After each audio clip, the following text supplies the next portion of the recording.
FlipGrid is a really wonderful tool that allows students to communicate and collaborate with video. To get into FlipGrid, if it's your first time, click Educator Sign Up, or if you're returning, Educator Login. When it prompts you to log in, make sure you click Sign in with Google so that you get into your district account.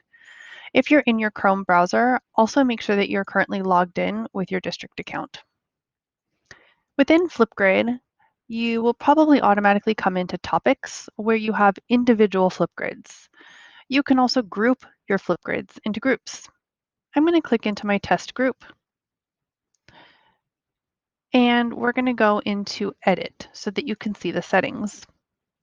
Here you can create your group name and even a personalized URL. I want to focus on talking about access control. Here, you can make your FlipGrid group public, which means that anyone can respond. And you can even make sure that you have the link. Note that this is not recommended for your classroom because you don't want just anyone to be able to respond and see your students' responses. I recommend keeping it private. You can set this by student email or by student username, and I'm going to explain each one really quickly. By student email, you want to put in the domains that you're allowing. You see here currently, it only says @scusd.edu. This means that anyone that's entering FlipGrid with an email address that ends in @scusd.edu will be able to join. That means that students would not be able to see this FlipGrid. If I want students to be able to access this FlipGrid as well, I need to make sure that I add @student.scusd.edu in addition.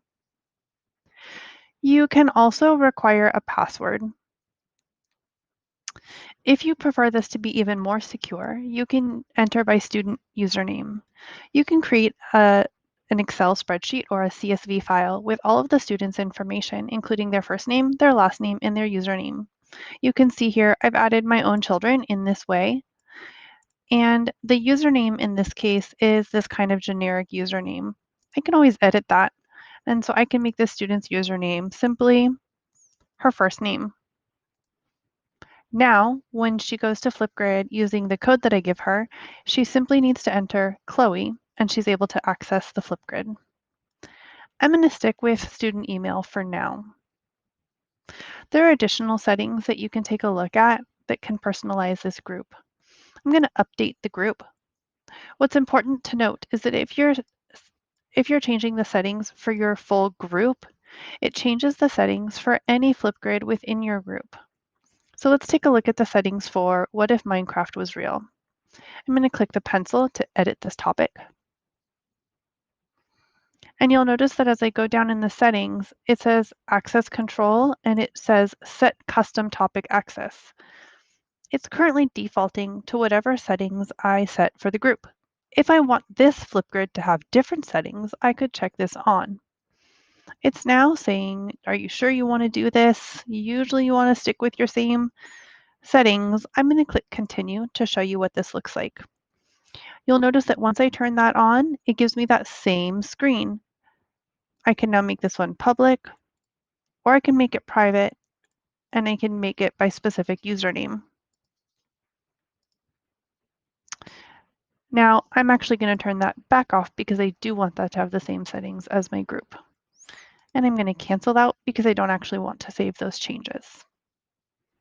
If you're just making a single FlipGrid and you're not embedding it within a group, everything is mostly the same. You would add a topic.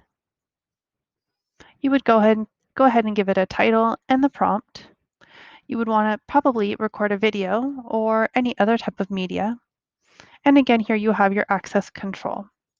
So here you would want to type in @student.scusd.edu, and then you can hit enter. And then if you want teachers to be able to join as well, make sure you add that scusd.edu domain as well.